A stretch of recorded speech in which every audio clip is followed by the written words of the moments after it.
You're watching Good Morning Washington on News Channel 8. Well, 9:03 now. In May is Hysterectomy Awareness Month, and more than 500,000 women, that is, undergo the surgery each year. But a recent poll finds only half actually know what happens to them during the procedure. So joining us this morning is Dr. Paul MacKoul, founder of the Center for Innovation Gynecological Care. Dr. MacKoul, thanks for being with us this morning. Pretty startling statistic. Why is it that these women don't seem to know what's going on? A lot of it is information. Patients just don't get all the information they need. And some people don't understand what actually the uterus is versus the ovaries, for example. What I'd like to do is maybe draw a slight picture diagram for you. And if the camera can get that in. So this essentially would be a uterus. And the vagina would be here. And I'm going to draw this in such a way that you can actually see the ovaries and the tubes going to the outside. Ovaries and tubes. And the rest of the picture, here's the bladder. I'm going to label that as a B. Here's the rectum down below. So you can see bladder here and rectum here. And then the rest of the story. So here's the belly button and the spine back this way and the buttocks in the back. So a hysterectomy refers to removal just of the uterus. You're not taking out ovaries.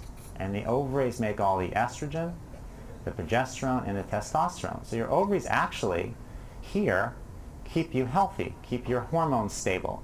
If you take out just the uterus, you're not affecting hormones, and therefore you're not going into menopause. So hysterectomy is just removal of the uterus only.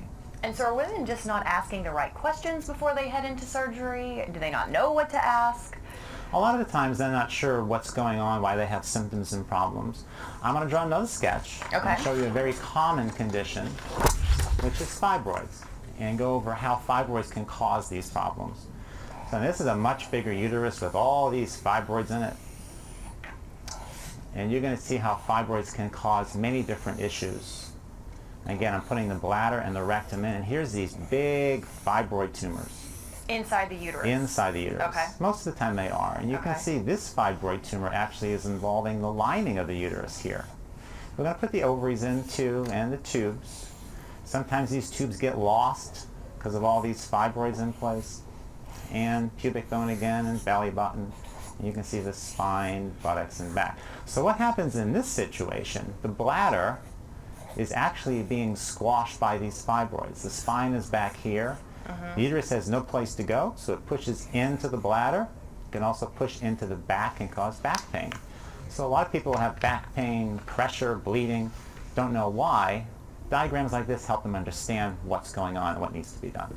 And so, just real quickly, what would your suggestion be for women who are about to have this procedure? What kind of questions do they need to be asking?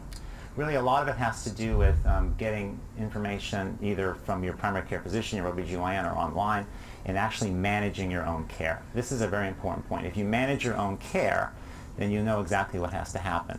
An example here, let's say you go to your OBGYN and he wants to do an open surgery. That's a big cut like that. This is 6 to 8 weeks recovery time, which is really quite debilitating.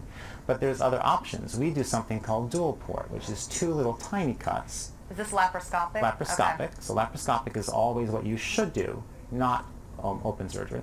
With those 2 little small cuts, you can actually take the uterus out here and here. And that patient goes home same day, goes back to work in 7 days. Now the open surgery doesn't allow that. And then in between there's variations. Robotic surgery, everyone's hearing about robots. Robots actually have cuts that are in the upper abdomen. So the recovery is going to be less with smaller cuts, longer with larger cuts.